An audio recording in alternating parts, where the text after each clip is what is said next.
Hi, welcome back. This is Dr. Richard Herbold, board-certified chiropractic neurologist and board-certified clinical nutritionist. So let's talk a little bit about getting healthy. And getting healthy is quite the process, especially if you've lost your health at any significance or level. And part of getting healthy is doing the right thing at the right time consistently. So if you have somebody in your life, even if they love you dearly, that are creating a background noise of nattering in your ear about all the things that you're trying to accomplish and how questionable they are, understand that has a very negative impact.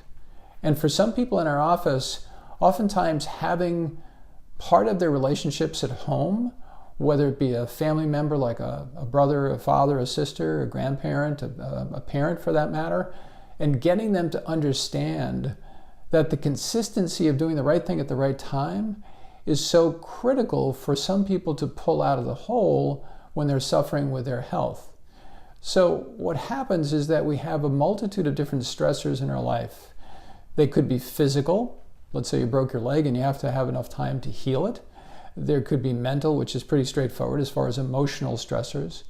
They could be electromagnetic, such as too much EMFs from being on the phone all day or on the computer or too much TV, or chemical. So we could have noxious stimuli from chemical irritants. We just talked a little bit about change of the season and mold exposure. That could be a chemical.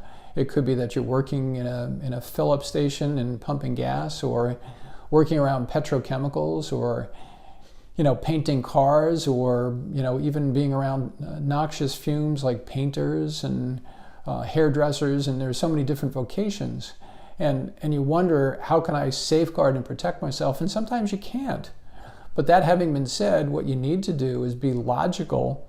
Let's say you're working in a nail salon and you're wearing a little bit of a face mask, which really doesn't have much of a protection from acetone and those volatile chemicals that are eating up your brain.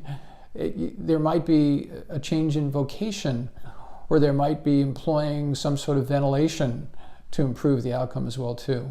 So I'm here today to tell you that if you're really struggling and suffering from a health perspective, and you don't have the advantage of having people around you, that's one of the reasons why people come to see me. It's this environment of encouragement to help people to stay on track, because let's face it, once you're out of an embracing and an encouraging environment, 9 times out of 10, if you're not doing what the rest of the world is doing, everybody's looking at you and saying, wow, there must be something wrong with me, so you must be wrong. So that energy goes back to the person who's suffering, and now they're second guessing their personal program.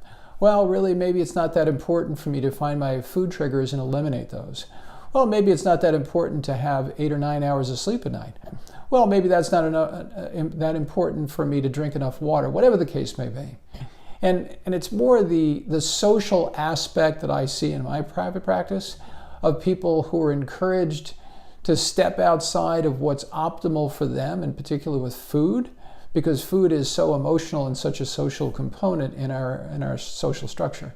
So I would encourage you to not only qualify the things that you need to do consistently, but create the environment of support as best as you can, or try to weed out the people who you can't be around so much.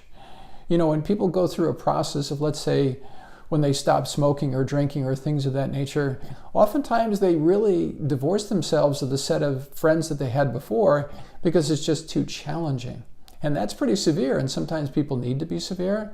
So I would encourage you, if you're struggling with your health, to at least look at this as an opportunity in a positive way, instead of having something very negative about it too. So once again, this is Dr. Richard Herbold. I hope that's helpful, and I hope you enjoy your afternoon.